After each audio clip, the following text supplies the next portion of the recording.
क्या आप जानते हैं कि यशस्वी जायसवाल का अब तक ओडीआई क्रिकेट में डेब्यू नहीं हुआ है? वेल अगर ये खबर आपको हैरान कर रही है तो हैरान करनी भी चाहिए, क्योंकि जायसवाल चाहे T20 फॉर्मेट हो या टेस्ट फॉर्मेट, वो इंडिया के नंबर 1 प्लेयर है। अगर बीते एक साल में किसी खिलाड़ी ने सबसे ज़्यादा कंसिस्टेंट होकर रन बनाए, सबसे ज़्यादा मौक़ों पर टीम इंडिया को बचाया है, जिताया है, तो वो जायसवाल है। कोई तोड़ नहीं है जायसवाल का। जायसवाल साहब कमाल के प्लेयर हैं और ये साल उनका रहा है। लेकिन हैरानी की बात है कि जायसवाल का डेब्यू नहीं हो पाया। बहुत बहुत बहुत हैरानी की बात है मेरे लिए। हालांकि इसके पीछे दो वजह है। एक वजह यह है कि शुभमन गिल ने 2023 में बहुत अच्छा किया था, तो वो ओडीआई में ओपन करते हैं। आप उन्हें रिप्लेस नहीं कर सकते थे क्योंकि वो ऑलरेडी अच्छा कर रहे थे। अगर खराब करते शुभमन, ओडीआई में ठीक प्लेयर रहे, सिर्फ उन्होंने ओडीआई वर्ल्ड कप में अच्छा नहीं किया था। बाकी उससे पहले उनका बहुत ही ग्लोरी पीरियड था। और ओडीआई वर्ल्ड कप के बाद इतने मैचेस हुए नहीं है। नवंबर में वर्ल्ड कप था, उसके बाद कोई सीरीज रही नहीं। बीते साल हमने सिर्फ दो तीन ओडीआई मैच खेले, 3 ओडीआई मैच खेले, तो रहा नहीं मौका उनको हटाने का या उनसे आगे सोचने का या उनकी परफॉर्मेंस चेक करने का। दूसरा, रोहित खुद कैप्टन है, तो रोहित को आप कैसे हटा दोगे? इसलिए कभी जायसवाल का मौका बन ही नहीं पाया। बड़ा शॉकिंग था क्योंकि जायसवाल ने बाकी सब जगह पर शुभमन गिल को रिप्लेस कर दिया। आप देखो T20 में शुभमन गिल की जगह जायसवाल, टेस्ट में पहले शुभमन गिल ओपन करते थे, फिर गिल को हटाकर जायसवाल ओपन करने लगे, और जब से वो ओपन करने लगे तब से गिल का पत्ता साफ हो गया। सो गिल को रिप्लेस करते रहते हैं जायसवाल। लेकिन अब जब ये खबर आती है कि रोहित शर्मा, विराट कोहली, जसप्रीत बुमराह रेस्ट करेंगे ओडीआई सीरीज में इंग्लैंड के सामने, तो लगता है कि जायसवाल का फाइनली ओडीआई डेब्यू हो जाएगा। वैसे अच्छा भी है, अगर इंडिया को चैंपियंस ट्रॉफी जीतने का इरादा है तो उसे जायसवाल को खिलाना चाहिए। आपके पास एक इन्फॉर्म प्लेयर तो होना चाहिए यार।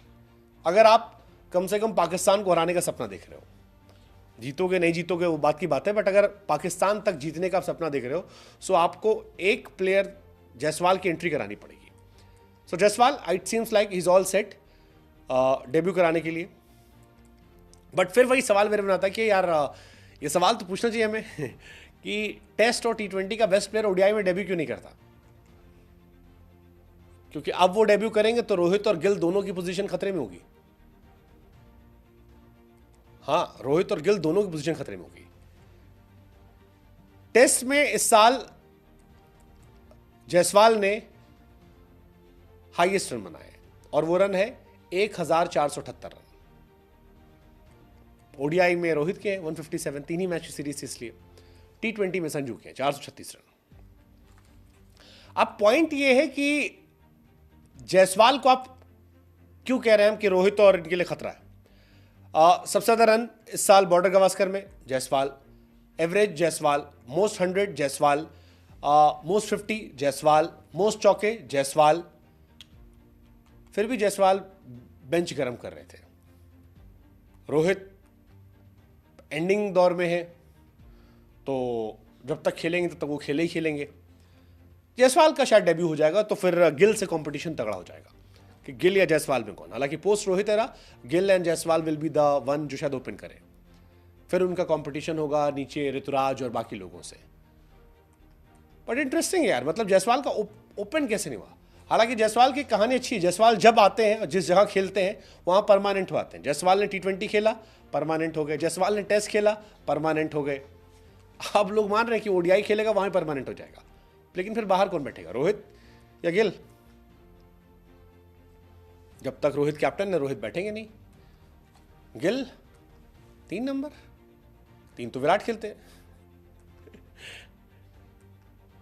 इंटरेस्टिंग हो जाएगा मजा आएगा। But it's good, Gill versus Jaiswal competition देखना। जायसवाल बहुत कंसिस्टेंट प्लेयर है और 3 ओडीआई मैच की सीरीज में क्लियर हो जाएगा कि गिल या जायसवाल में कौन अच्छा खेलेगा, कौन ऐसा है जो टीम इंडिया में जगह रोहित से डिजर्व करता है। शायद इसीलिए ड्रॉप किया गया होगा, क्योंकि रोहित विराट चैंपियंस ट्रॉफी अगर खेल रहे हैं तो दोनों खेलेंगे। एक ओपन करे, एक 3 नंबर खेलेगा। 4 नंबर से अय्यर आ जाएंगे, 5 पे राहुल की कहानी शुरू हो जाएगी, तो एक ही जगह बचती है ओपनिंग स्लॉट। अब तक गिल अनडाउटेडली फर्स्ट चॉइस थे, अब Gill versus Jaiswal. Let's see, देखते हैं।